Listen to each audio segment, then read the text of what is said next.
Intervenant René Lève, est psychiatre à Paris. Ne travaille qu'avec la psychanalyse adulte et enfant. C'est un ex-praticien hospitalier des hôpitaux de Saint-Maurice-Charenton. Ex-médecin, directeur du centre médico-psychologique Ivry-sur-Seine, dans le Val-de-Marne. Actuellement, elle est en charge d'unité pour jeunes autistes. Président de l'association de...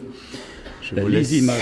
La Lysimac. Qu'est-ce que la Lysimac? Alors, je vais le dire. Oui.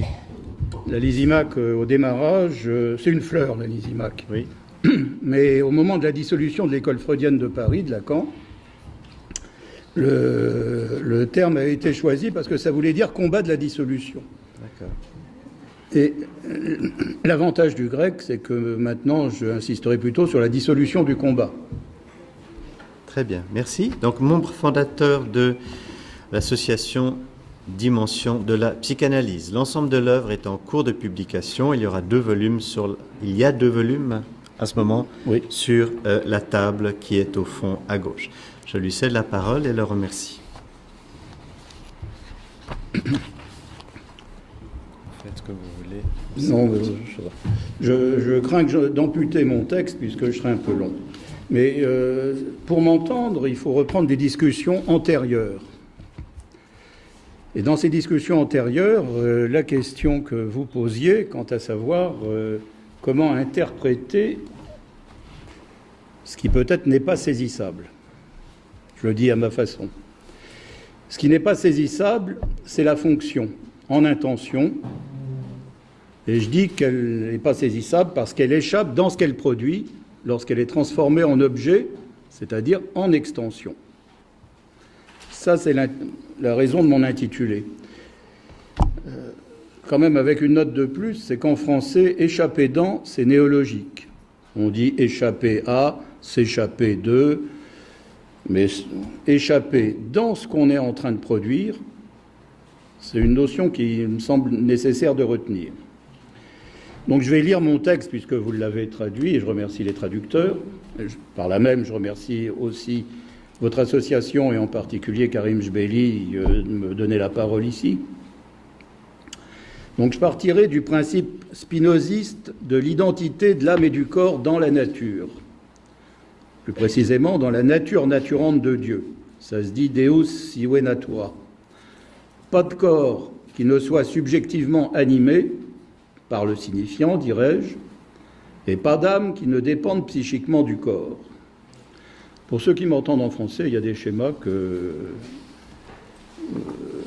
du coup, je me dispense d'écrire au tableau qui n'existe pas, et pour lesquels je n'ai pas amené non plus de figuration par slide.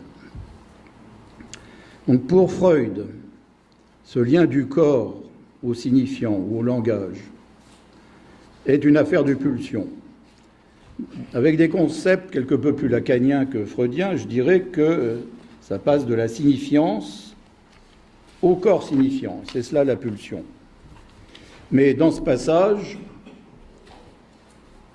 il faut entendre qu'il y a une identification des termes au travers d'un modèle qui est le modèle d'un plan projectif, qui est tel qu'un certain nombre de termes qui sont donnés comme saisissables de la pulsion, c'est-à-dire une image, la lettre, le corps, donnent aussi accès par une mise en continuité à ce qui n'est pas saisissable en termes de fonction et de signifiance. Je passe vu l'heure, les 3 modes de connaissance quand même, 3 degrés plutôt, genre, chez Spinoza, sur lesquels on pourra revenir si on a le temps. Je voudrais simplement insister sur les 3 concepts qui font le fond de mon exposé, ce que Freud appelle l'incorporation, souvent mal saisie. Incorporation en allemand, c'est Einverleibung. Je parlerai aussi des incorporels du système stoïcien et je parlerai en définitive de l'incarnation, en particulier en ayant l'incarnation christique en tête. Et par rapport à... je le dis comme ça en passant, mais je n'en développerai rien plus avant. Un des meilleurs abords, à mon avis, de cette question de l'incarnation, je commence par la fin en quelque sorte, c'est la question disputée de saint Thomas d'Aquin, qui reprend tout à fait, en termes clairs, ce qu'il en est d'une seule personne, mais dans deux natures. Donc cette question que je considère être signifiante. Comment ? Mais il y a effectivement des appréciations différentes, en l'occurrence.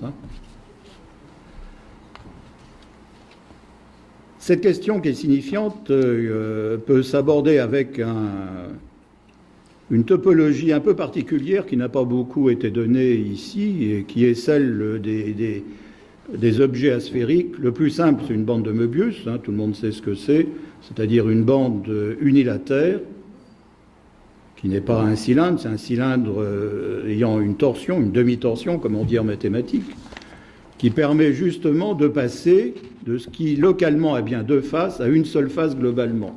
Donc la mise en continuité globale de ce qui est localement différencié me paraît tout à fait important. Et ce schéma meubien, il me semble qu'on doit l'avoir en tête pour parler de cette fonction d'incarnation, non sans lien déjà avec celle de l'incorporation et celle de l'incorporel. Je reprends ma lecture. Grand 1, l'incorporation chez Freud. Je donne comme ça la numérotation pour que vous vous y retrouviez.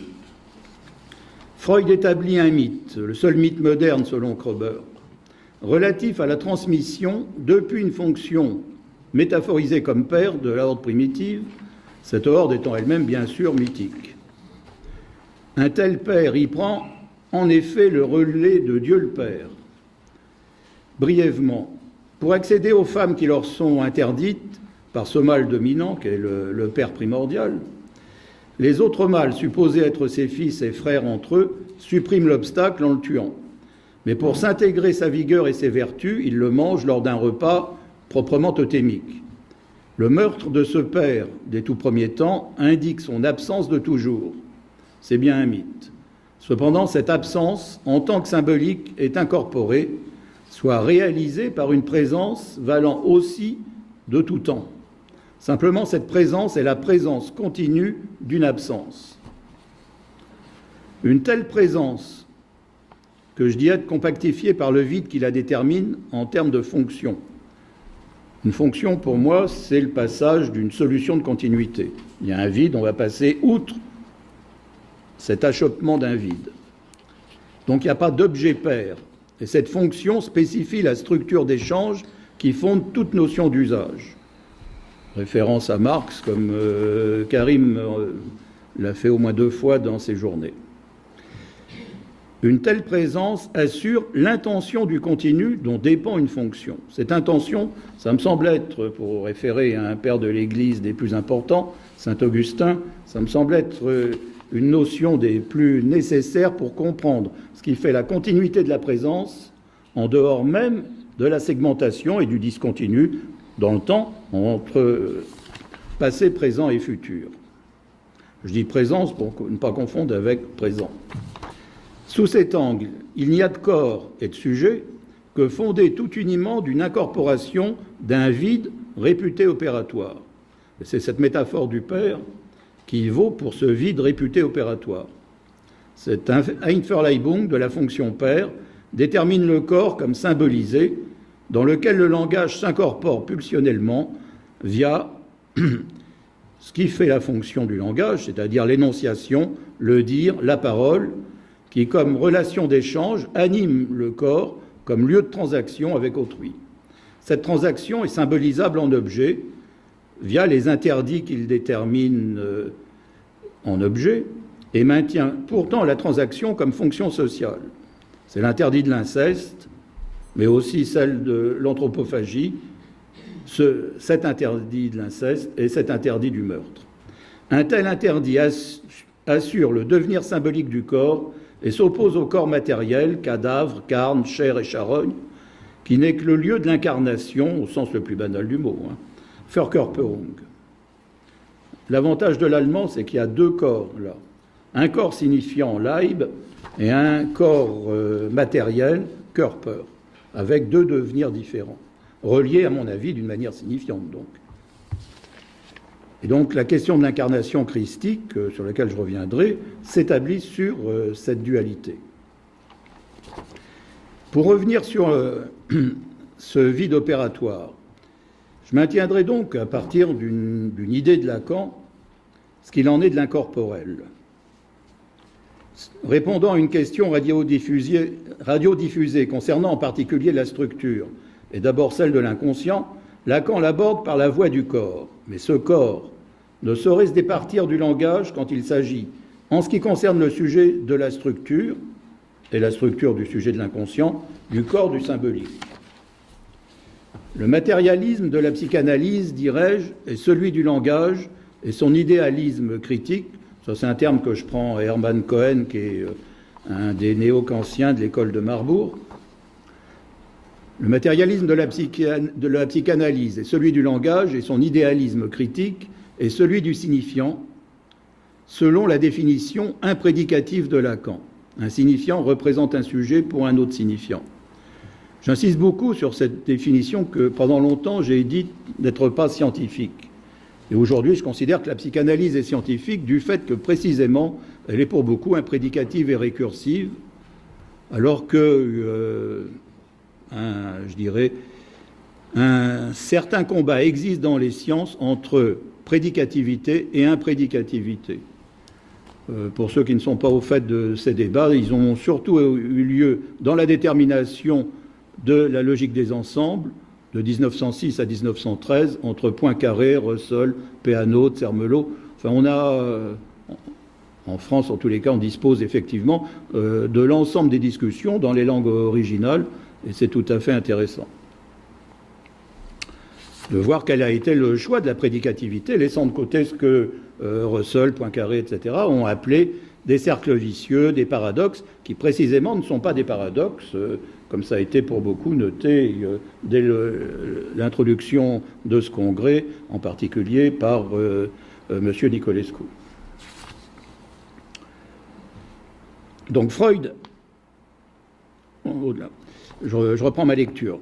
Le réalisme de la réalité en l'affaire tient au fait que le langage, tout compris, qui va de l'énonciation aux énoncés, des modes aux propositions, de son abstraction à sa pragmatique, du rématique au thétique, du performatif à l'événementialité, infiltre la réalité et participe de la constitution de celle-ci, au même titre que le réel qui en ressort et que l'imaginaire qui la formalise.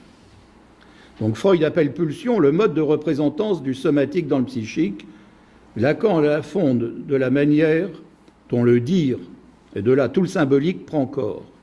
En quelque sorte, ça semble être l'inverse, mais si on pense à ce que j'appelle réversion, à cette réversion de ce qui est non pas sphérique, parce qu'on a parlé de circularité aussi précédemment, mais asphérique, c'est-à-dire strictement meubien, il n'y a pas d'opposition à parler de la manière dont le somatique infiltre le psychique et de la manière dont le dire prend corps.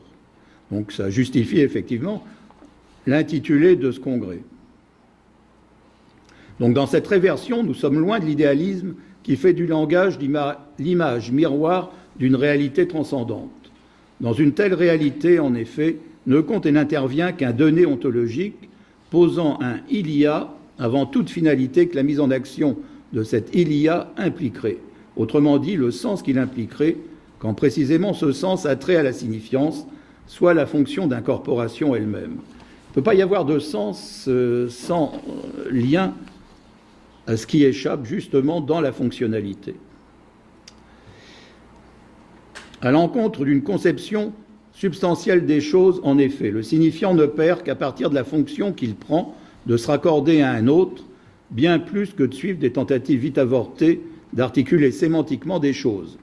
Ici, nous retrouvons le lien spinozien asphérique de la signifiance avec le corps. Et le réel se démontre comme interdit, je l'ai déjà pointé par 3 entrées, il ne se connaît pas ni ne se reconnaît, sinon comme impossible, selon Lacan du moins.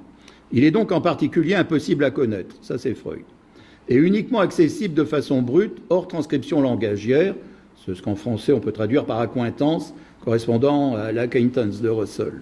Donc un accès direct au réel des choses. Mais en face d'un tel réel, et non sans lien avec lui, se situe le symbolique.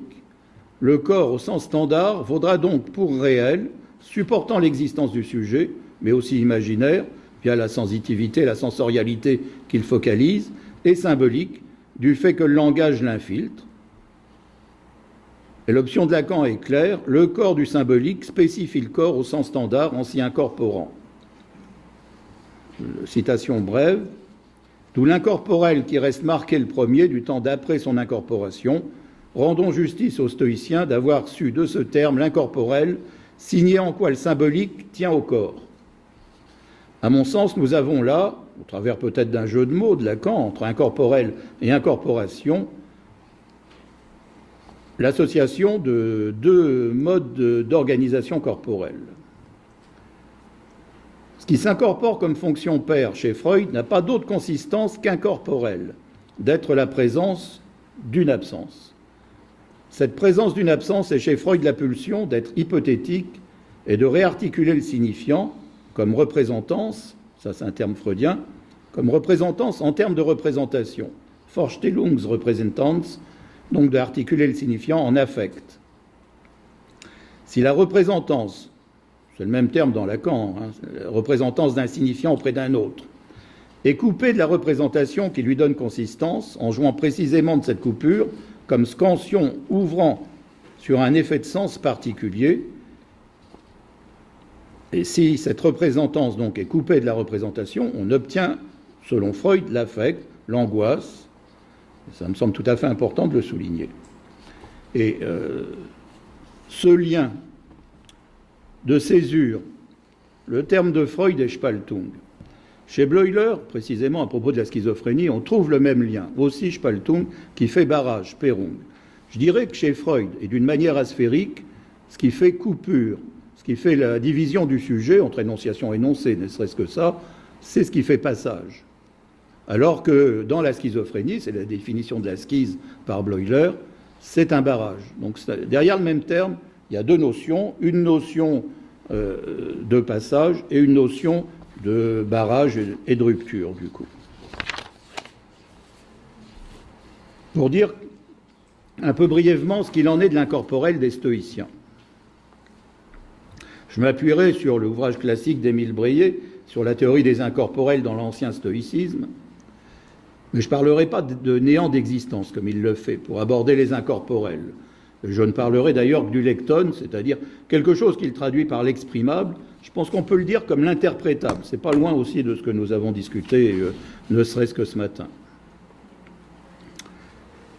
Parce que c'est pas tellement loin de l'infinitésimal, et de ce qui peut effectivement, dans l'infinitésimal, faire que deux choses peuvent être soit comme infiniment petites, identifiées, soit précisément dégagées l'une de l'autre. Et ça nous donne une théorie du ni-ni qui a déjà été abordée dès la première intervention et qui me semble être une théorie importante pour spécifier l'inconscient. C'est-à-dire ni exactement inégal, ni exactement égal dans l'infiniment petit.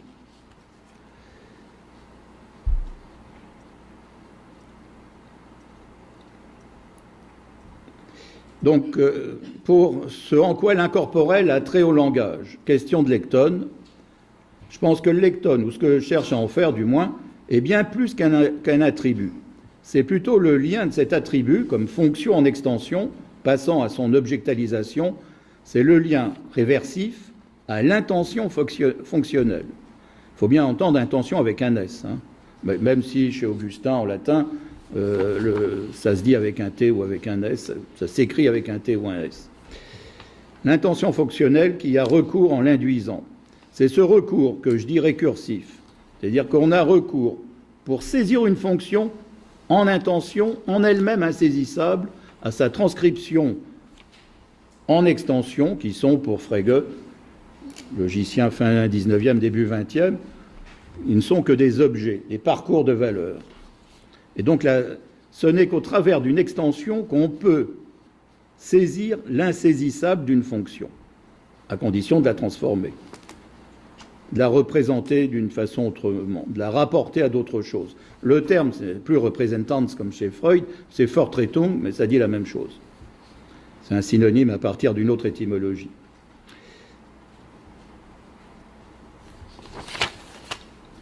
Donc je reviens là maintenant sur ce qui peut faire, à partir de l'incorporel, existence de quoi que ce soit, et en particulier du sujet. Apprendre l'incorporation de la fonction père pour existentielle, je considère qu'elle renvoie de manière transcendantale à la jouissance. On jouit pour exister, on n'existe que de jouir de quoi que ce soit. Je traiterai de cette question en plusieurs étapes, si du moins j'en ai le temps.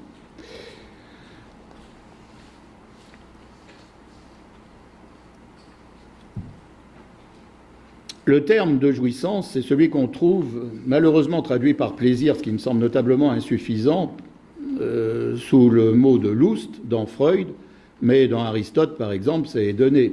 Hédoné, on traduit aussi par plaisir. C'est pas l'hédonisme, hein, il s'agit de la jouissance. Ça dit beaucoup mieux ce qu'il en est des choses. Hein. Même si en allemand, il y a un autre terme pour jouissance, Genuss. Il n'empêche. Donc pour moi, c'est passer de la récursivité, c'est-à-dire quand je dis que quelque chose est récursif, c'est considérer que sous un angle fonctionnel, ce que j'ai appelé malheureusement quelque chose, cette fonction antécède à ce qu'elle va produire, et d'une manière générale, tout en antécédant, tributaire d'un conséquent, et récursif, s'il en dépend entièrement de ce conséquent. Autrement dit, s'il est tributaire d'une hypothèse. Et une fonction vaut comme d'abord hypothétique avant de se matérialiser dans ce qu'elle induit. Et elle dépend en retour, d'une manière rétrogradiente, de ce qu'elle a induit comme objet pour y trouver son assise, autrement matérielle. Et donc cette assise est prédicative. Chez Freud, on a le concept de Lustgewinn, que Lacan traduit sur le mode de la plus-value par plus de jouir. Enfin, un gain de jouissance sans lequel il n'y aurait pas de jouissance.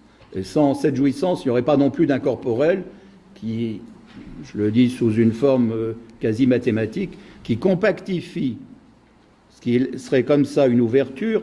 Compactifier, vous savez, c'est prendre une droite infinie, la compactifier en cercle en adjoignant un point qui va permettre de nouer, entre guillemets, les deux extrémités de la droite infinie. Bon, du coup, en un cercle infini aussi bien. Mais ça devient un cercle. Je pense qu'on peut compactifier par du vide et pas seulement par ce plein tel que je viens d'en donner un petit schéma. Et donc, l'incorporel représente ce que j'ai appelé signifiance, c'est-à-dire ce qui ne transparaît pas ni dans le signifiant, ni dans les effets de signifier, d'autant plus, le signifiant lui-même étant difficilement accessible. Ce n'est pas exactement dans la psychanalyse celui de Saussure, ce n'est pas le mot, ce n'est pas la matérialité du signifiant qui fait la valeur signifiante. Donc la fonction signifiante ne transparaît pas non plus dans ses effets de signifier. Et c'est là, je pense, dans cette organisation du signifiant, je vous donne mon choix athéiste, c'est que toute religion est quelle qu'elle soit, hein, une théorie du signifiant. Et je pense que, en tous les cas, ce qui est donné au travers du catholicisme est une théorie très fondée du signifiant au travers de la Trinité, de l'incarnation, de la transsubstantiation, etc.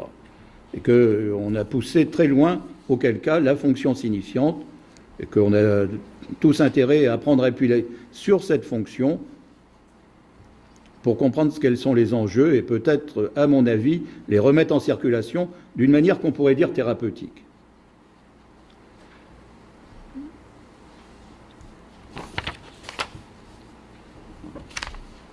Donc, puisque je fais le lien, je vais parler là en 3.2.1 de l'incarnation.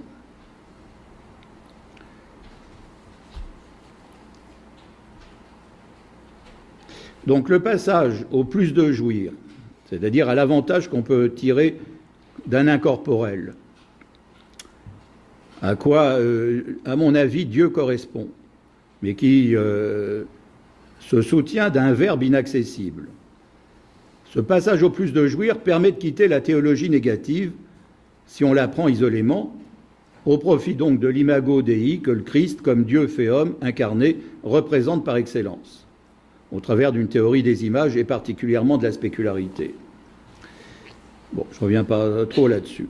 En effet, à côté de la raison de l'incarnation donnée comme rachat du péché originel, il fallait bien que Dieu souffrit dans la chair de l'homme, car ce n'est qu'au travers de cette excellence de la souffrance divine que le péché à l'encontre de la prescription divine pouvait être racheté. Une autre raison se profile, qui est celle de la saisie de l'insaisissable, ce qui fait l'objet de mon exposé, la saisie de l'insaisissable fonctionnel que le père freudien met en évidence, et qu'à mon avis, que Dieu dans toute religion représente aussi, au minimum par un effet de nomination. Mais au-delà de cette fonction, sa saisie en objet, et donc là au travers de la chair, est nécessaire. De là l'incarnation, et bien plus, au-delà de l'incarnation, l'Eucharistie a impliqué par le truchement des paroles sacramentelles, qui renvoie assurément au Verbe divin, mais au travers du langage humain, a impliqué donc ce Verbe divin dans la transsubstantiation des espèces. Et dans cet ordre d'idées, en 3.2.2, l'Eucharistie n'est pas que soumission acceptée à Dieu, elle est aussi réversivement intégration du sujet dans la communauté humaine, et particulièrement dans l'Église. Par les sacrements et avant tout l'Eucharistie, chacun est amené à faire partie du groupe, en particulier des croyants. Par là, il se soumet à l'Église et dans le catholicisme, il fait partie du tout. Donc il y a un certain rapport de l'un, y compris de l'un en trois comme Dieu, avec le tout qui se joue dans cette fonction eucharistique. Où je lis aussi bien un passage de la récursivité à la prédicativité.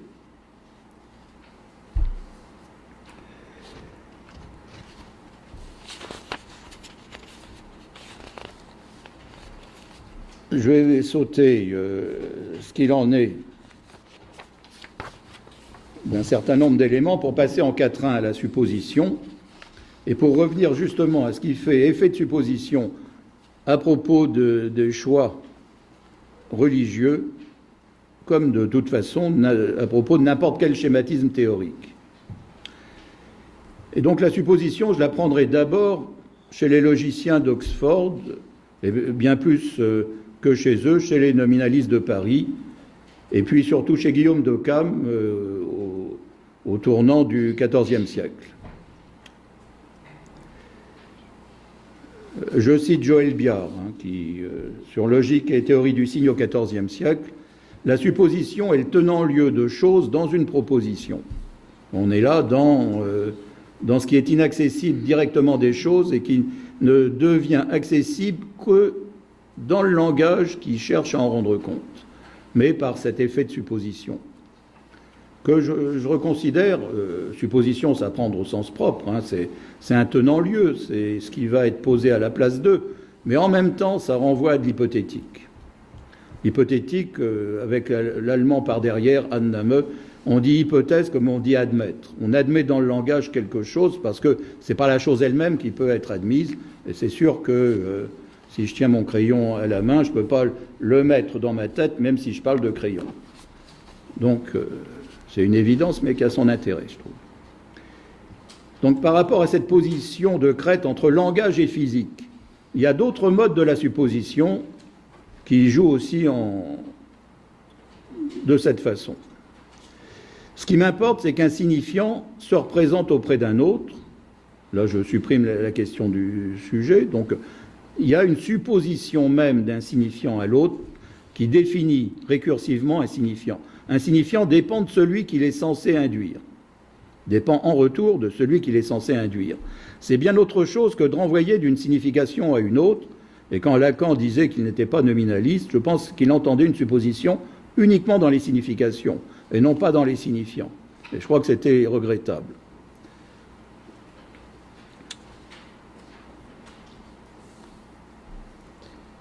Donc la récursivité, pour moi, est la conséquence de l'hypothétique de départ, devenue supposition, sous l'angle conceptuel qu'implique aussi ainsi tout signifiant du fait que le conséquent suppose pour l'antécédent. Si l'on dispose donc du conséquent et de l'articulation antécédent-conséquent, mais pas exactement de l'antécédent, donc si on dispose du conséquent et de l'articulation antécédent-conséquent comme assuré, alors l'antécédent l'est aussi. C'est une fonction abductive comme elle est explicitée chez Peirce, par exemple, qui se joint à la récursivité. Donc ce faisant, le signifier implique bien la récursivité d'un tel mode de mise en jeu de l'intention fonctionnelle dans ses extensions objectales, car rien ne peut ni se signifier soi-même, ni signifier de ou par soi-même, sans s'appuyer sur un autre signifiant à la fois identique et différent. Ça reste bien pour moi. Localement différent, mais globalement identique. Et donc, nous sommes de toute façon dans une théorie du signifiant. C'est aussi ce que vise l'incorporel stoïcien. Et sous cet angle, tout sujet suppose pour le père primordial de Freud. Mais de là, peut-être, je ne m'aventurerai pas à le dire, mais dites-le comme vous l'entendez, peut-être que tout sujet, je dis, et je ne parle pas d'être humain, mais tout sujet suppose pour Dieu. De là l'importance de l'incorporation freudienne à partir de l'incorporel stoïcien et à partir de la question de l'incarnation. Bon, je m'arrête là. Je vous remercie de votre attention.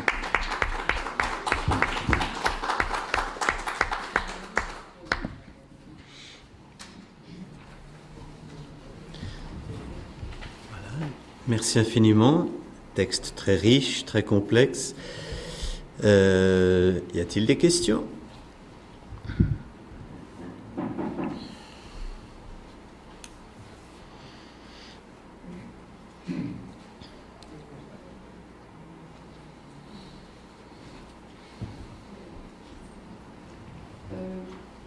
Est-ce que ça veut dire que je reprends la dernière phrase de la fin, que si j'ai bien compris, vous supposez que peut-être tout serait en relation avec ce Père Dieu. Mais à ce moment-là, où est la notion de la mère, où est la notion du féminin dans l'existence pour vous? Je traduis rapidement. Donc, ella pregunta si, ya que todo está relacionado con el Dios Padre, ¿qué de la relación con la madre, ¿no? Non, j'ai parlé du Père d'une manière métaphorique. Et si vous voulez, je parlerai de la mère de la même manière métaphorique. Et quand j'ai parlé des choses substantielles, j'indiquerai effectivement, ou des choses naturelles, j'indiquerai effectivement la conception matérielle de l'enfant, et je ne parle pas de l'immaculée conception pour le coup, à partir évidemment de la mère et du père. Mais ça, c'est le côté matériel que je dis ontologique quand même pour beaucoup, mais c'est une ontologie qui ne va pas, sans ce qui échappe à l'ontologie, c'est le fait qu'il n'y ait pas, pour moi, de signifiant ontologiquement déterminé. C'est pourquoi il dépend d'une nomination. Et que Dieu le Père est dans cette fonction de nomination qui me semble être essentielle. Donc il y a une séparation entre le monde matériel et le monde spirituel. Oui, alors je n'ai pas assez insisté dans ma référence à Spinoza, c'est qu'il n'y a pas du tout de séparation, il y a une mise en continuité, effectivement. La séparation est locale, mais globalement, c'est unifié. Et que tout ce qui est Dieu, spirituel si vous voulez, pour moi signifiant, et tout ce qui est matériel est forcément en continuité. À partir du moment où on parle, rien n'échappe à l'effet de la parole. En tous les cas, chez nous, l'effet de la parole est constant sur tout un chacun. On l'a suffisamment noté ici, donc je n'ai pas eu à y revenir. Mais rien de ce qui vous intéresse comme objet ne vaut, sinon au travers de l'intérêt que vous y portez. Cet intérêt est toujours dissible, avec plus ou moins de facilité ou de difficulté. Et l'inconscient est dissible aussi, je veux dire, par là. C'est compliqué. On essaiera peut-être de résumer ou traduire, mais c'est... Enfin, madame, votre question, oui. Je n'ai pas tout saisi, mais c'est pour ça que je demande un approfondissement. Est-ce que la métaphore du Père signifie que la transcendance donc, est annihilée par incorporation et que le langage prend donc la place de la transcendance. Je n'ai pas très bien compris. Oui, c'est... Entre la métaphore du père de la horde qui est incorporée, est-ce que ça veut dire que la transcendance est incorporée et qu'elle renaît en tant que langage? Est-ce qu'il n'y aurait pas là une prétention du langage à pouvoir donner sens à tout? C'est ça, je sais. Je vois mal comment on peut donner sens sinon au travers du langage, mais précisément, c'est un effet de signifier le sens. Ce que j'ai essayé de dire, c'est que ce qui appartient au langage comme fonction énonciative, rème, et non pas ni thèse ni thème, ça ne peut pas se dire, mais c'est au travers de sa transcription, dans ce qui peut se dire, en termes de propositions, d'arguments, etc., que c'est accessible sous la forme d'un échappement, sur lequel peut-être je n'ai pas assez insisté. Si ce que vous appelez transcendance, qui n'entre pas dans mon vocabulaire en l'occurrence, correspond à ce que j'appelle échappement, nous sommes d'accord. Sinon, non. Par contre, d'une manière quelque peu kantienne, je parlerai plutôt de transcendantalité, pour dire que rien des choses ne vaut sans qu'il y ait un accès humain à ces choses, et cet accès humain se fait, à mon avis, par le langage, et particulièrement par la fonction signifiante, plus que par des effets signifiés, de signification, de sens, et même de position de sujet. Et donc, c'est ce qui échappe. Et même dans les signifiants, je pense qu'il y a à faire la part des choses entre le signifiant au sens linguistique, quelque peu accessible, et ce qui organise le signifiant comme signifiant, qui s'appelle, ce que je pourrais dire être le raccord d'un signifiant à l'autre dans une chaîne ou un réseau signifiant, qui correspond au terme de représente dans Lacan, mais qui revient à prendre à son compte la représentance de Freud. Le fait que du signifiant représente toujours du sujet pour un autre signifiant, et pas pour du signifié en l'occurrence, le fait que, au-delà des signifiants, les choses ne valent dans leur intercommunauté de choses qu'au travers de ce qu'on peut en dire, et pas autrement, parce que la physique, à mon avis, prouve que les théories passant de la physique classique à la physique actuelle montrent une différence et qu'il faudrait discuter pas seulement de la matière, mais de ce qui est une antimatière. Et il y a différentes théories sur ce qu'il vaudrait comme antimatière, je ne reviendrai pas là-dessus non plus ici. Je pense que le transcendantal est l'implication du sujet dans le monde et que cette implication est langagière. Et que ce n'est pas étonnant que le monde soit créé d'une manière religieuse à partir d'un verbe divin, où je retrouve mon compte de signifiance dans le verbe divin. Voilà. No, es solo resumir en una palabra, una frase más bien, es que todo lo humano es accesible a través del lenguaje, todo lo humano. Sujet quand même. Comment? Sujet. Tout ce qui est humain, oui. Tout est subjectif, ouais. Ok. Y él habla de trascendencia como échappement, escapatoria sería en español más o menos. Y de ahí otra vez a través del lenguaje pues llegamos nuevamente al tema del verbo de Dieu, de la palabra de Dios, ¿no? No sé. Y a-t-il d'autres questions ou oui?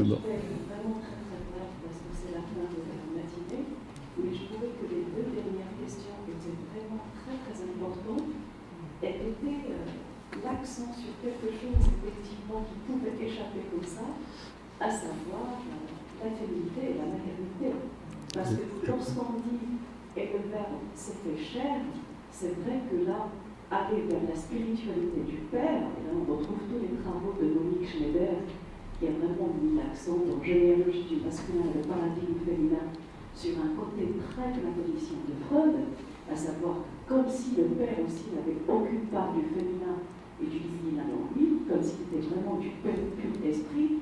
Et je trouve que là, cette question-là de la mère, j'ai l'impression qu'elle fait vraiment une rentrée en force comme ça en interrogeant même sur comment Lacan a pu lire Freud. Et je pense que c'est vraiment, il faudrait revenir vers ce texte-là à la lumière des travaux aujourd'hui sur la maternité, sur la féminité, etc.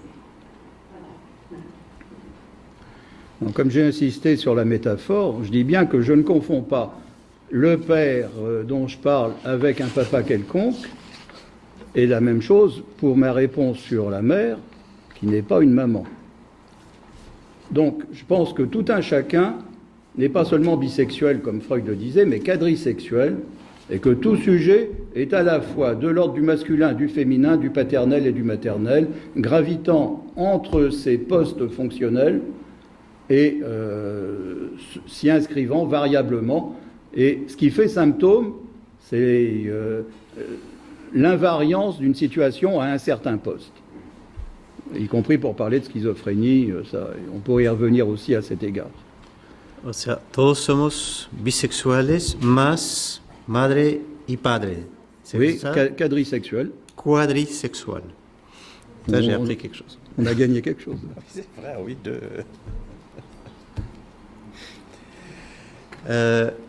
Est-ce que nous arrêtons?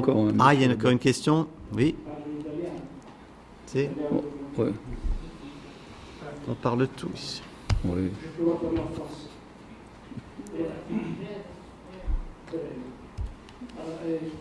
Brièvement, en question concerne le rapport avec ce que vous avez souligné.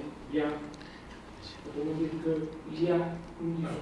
ne devons considérer pas le langage dans la théorie de Freud comme effet de signification du son, mais seulement comme signifiant comme tel. Okay.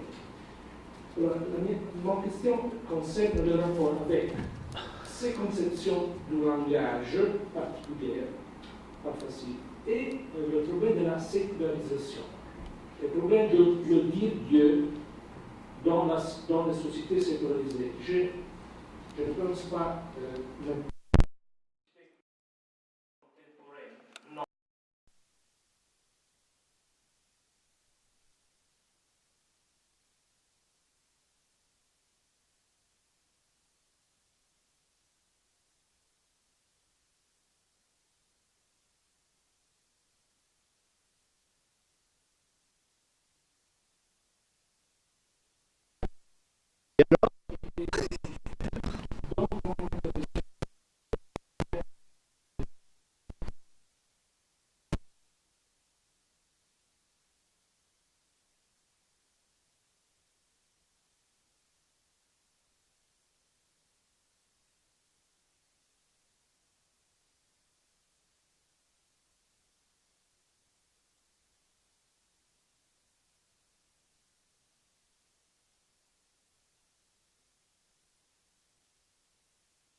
communément, c'est confondu avec l'introjection, par exemple.